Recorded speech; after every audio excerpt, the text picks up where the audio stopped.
Hi, we're at Testa Vineyards. We do a lot of different things here on our ranch.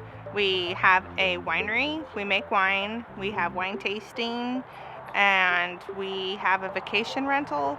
We have a parking lot where we allow harvest toast. We do some small private events. We share the ranch with our community. People love coming here. They've driven by for years and they've never gotten to stop, and it's really special to be able to share the ranch.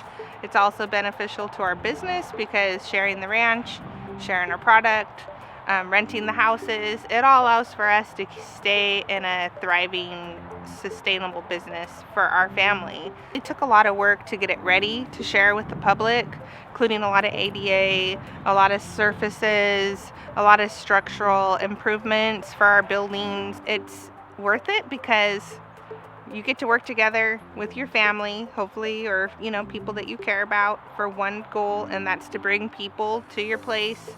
You want them to bring home your product. You want them to keep coming back for your product, coming back to your place to stay the night, to just really enjoy themselves here and tell their friends about it, so they'll come too. So every day that we open our gates now, we have to be ready for people to come, and we never know how many people are going to come. We have to be ready. Everything has to be clean. Everything has to be safe, and that takes manpower every day. And that's what you do when you're open to the public. Putting in the gates has really helped us out because at first, when we opened our ranch for tourism, people felt so comfortable here and it looked so welcoming that people were coming in all the time. And it's okay when you're there, but when you're not there, it's nice to close the gate. So this year we opened our ranch up to a program called Harvest Host. People will inquire to come stay at Testa. They come, they're self-sustained, they pull in, they text message me, we make a plan, and then they walk up the hill and they come taste wine and buy wine and join our wine club. It's been a great experience. People love staying here in Mendocino County, and they always go down to our local restaurant, so it's a good thing. So we are headed out on a tour. We bought this nice golf cart to bring people around the ranch. They love to go around the ranch on a golf cart tour and see about the vines, how we take care of them, the different stages throughout the year. They don't mind paying extra for a tour. It's an option. Sometimes they'll get a tour without paying for it, or and then by that time they'll buy more wine because they just fell in love with the place. So it's fun to give people tours. It's one more added thing that you could do here. You get to see the wildlife in the pond, get to know the vines more. On this tour we can see 5 different types of varietals of grapes. So I like to stop on the tour and tell stories about the ranch, and like for instance these 3 trees here that my great uncle Charlie planted, to us are a symbol of what's meant to be and how things don't always come your way on your own plan, but there's a plan and it just takes some patience. When we bought this golf cart, I believe it was around $6,000. It was our second golf cart. The first one we bought was a used golf cart, and it sometimes would work, sometimes wouldn't work. So we ended up selling that one, getting a new one, because you aren't going to want to get people on your golf cart and have it break down somewhere, and that's what we were having. So got a new golf cart. You have to have somewhere to store it, to keep it out of the weather. You have to carry insurance, of course.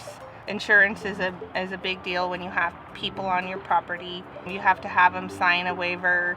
So for a golf cart tour, it's about a 20-30 minute tour around both sides of the ranches, all the buildings, and we charge $20 a person for that. We have a wine club, so that if they want to do it, it's, we always do perks for our wine club though. There's a few different ways people can stay here, and they just fall in love with the place. As soon as they're here for, sometimes it's right away, they're just like getting out of the city, out of the hustle bustle. They get up here and they're just like, can breathe, our air is so clean up here, but it's just being on a farm. Not everybody gets to do that, so it's a real treat for people. and a real connection to your ranch. I mean, think about places that you've stayed in your life, and people are bringing their children, and their children are going to want to come back here and say, "Oh, I remember spending that great time with my family at the Testa Ranch." And guess what? They're going to bring their family someday here too. So it's win-win. We enjoy sharing it, and people love coming and staying. And so this is our tasting area. We don't have a tasting room because it's all outside, and it works really well for COVID because we have plenty of room to space our tables out. We have one staff member every day. Right now, tourism isn't a lot. At some point, we're probably going to have two. It's expensive. They have to arrive early and stay late because you've got to get everything ready and cleaned up and wiped down. And at the end of the shift, you're doing the same things again. We serve prepackaged foods with our tasting flight, so like prepackaged cookies, breadsticks. We don't have the special licensing for food to serve food, so when we do have food, we hire a vendor to come in, and they will cater it and have their license on for those events. At the beginning it was a constant worry, like, oh, what if they trip? What if, things happen? So you put down these mats, and, you have signs that you put out for if it's wet, it could be slippery. You're constantly just safeguarding yourself and your property, because allowing public on your property is a huge liability. You have a product to sell, people come there, they love your property, they love your product. They buy your product, they join your wine club, they come back again and again, and that's what you want to have happen. And by allowing people on your property and taking the risk and getting the insurance, I mean, that's the only way really to do it. It's hard to stand out on a shelf these days. There's so many products, there's so many wines. But when people come to Testa, they stay the night at Testa, they come have an afternoon at Testa, it's more than our product they fall in love with. They fall in love with our story. They fall in love with our place, our people. They want to come back, and they want to take Testa home with them. So at Testa, we have one bathroom that is unisex. We have the ADA accessible unisex, which does limit how many people we can have here for like an event or something, but if you have larger events, you can always bring in ADA bathrooms. It's expensive to have an ADA bathroom. It has to be bigger, it has to have bars. There's a whole set of like how high the counter is and all that, but you have to have it. So that's part of sharing your ranch. All right, so our bathroom, we clean it every hour. If we have group of guests, we come in and go through it afterward for the COVID standards. And I have Lysol available, the hand sanitizers available, beginning of a shift, end of a shift. It's just constant cleaning. But I like to have a clean bathroom, and so does everyone else. Before COVID, after COVID, you gotta keep things clean. Having a smoking area is important because not only because it's a rule, because people come and they don't want to have smoke by them, people that are not smokers. So you always want to put your smoking area somewhere that it's not in the path of your incoming people. Put it somewhere that's accessible, but it's kind of alienated too. I like to put it by a garden hose, so I have water handy.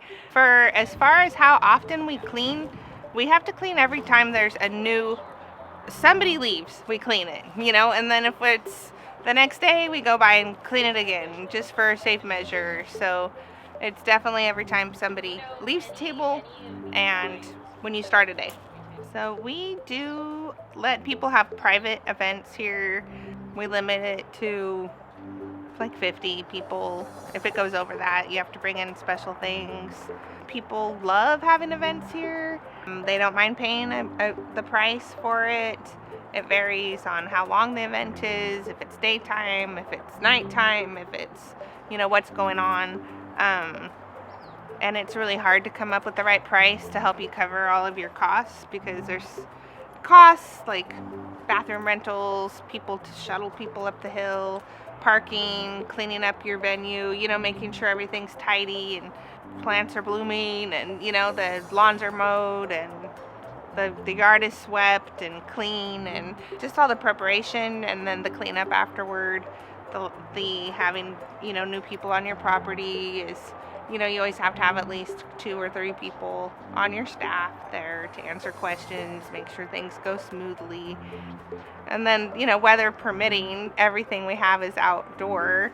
So that brings a whole new worry for us. We don't want people disappointed that they can't have their special event because now it's raining. So there's a lot of factors for having events. You have to limit it to what you can handle and what your facility could handle, and it's a lot less than you think. For parking, for our tasting room, we have to have the ADA parking. It's not a tasting room, it's an outdoor tasting area, but still you have to have the ADA parking. The ADA parking has to be the closest parking to where people are going. So like right now we have someone that just pulled up and they're not in the right spot. But anyway, for ADA you have to have a solid surface from where they park to the area. So we put in the concrete path. So then from there, the parking is over here, and then people walk to the tasting room. But like we just talked about, sometimes they'll park in the wrong spot. One car parked in the wrong spot leads other cars to park in the wrong spot. So pretty soon, even though you might have parking for 20 cars, now there's only parking for 10 cars, and it can turn into a mess really quick. We listed the Testa house on AirBnB, VRBO, Flipkey. It was an experiment we started in 2010. And there weren't many going on in the area. So we just kind of put a rate out there, saw if people wanted to come stay, and they did. So we had great results. People come stay, leave great reviews for us. Reviews are very important. It's a flat world, or whatever they say, and you want everyone to leave your house happy and give you a great review. It's not hard to do. It's just being kind and, we're demanding respect in a way that you respect them, they respect you. We had the house rented the first year enough to make it worth our while. Then every year it's picked up, and we've increased the rates, and we've increased our quality of our stay too by providing more local, like cheeses and soaps and linens and the local pottery, and putting more things out for people to know where to go around Mendocino County and share all of the cool things that are done here. People they're seeking that out, and we make it easy. Each time somebody's expected at the house, it's a thorough cleaning. Floors, under beds, all of every surface is clean. So that takes a person hours to do that. And then it's not just one person, then a second person comes in and checks it again. And then we always do fresh flowers and, all the extra little things that we put out for people. That'll has to be put in there, and that's manpower. And if it's not me, it's someone else. And we get it done because it's, people notice those extra little things. So we try to make it as easy for our guests as possible as far as what we expect from them, as how to, how they leave the house, what linens are provided, what they need to do with them. For emergency, we have our address up there. We have a landline because people are traveling. You don't want them calling 911 from their cell phone because we want the 911 there as fast as possible. They have to have directions for the different things. Each day requires more or less manpower depending on how many people are coming, what time of day they're checking in, what the demands are of your people that are checking in. It's definitely worth it because at the end of the day, at the end of the year, we all have made enough money to get by and keep our story going and have a dream for future expansion. And it's fun to work with family and dream with family, and that's what we've been doing here for over 100 years.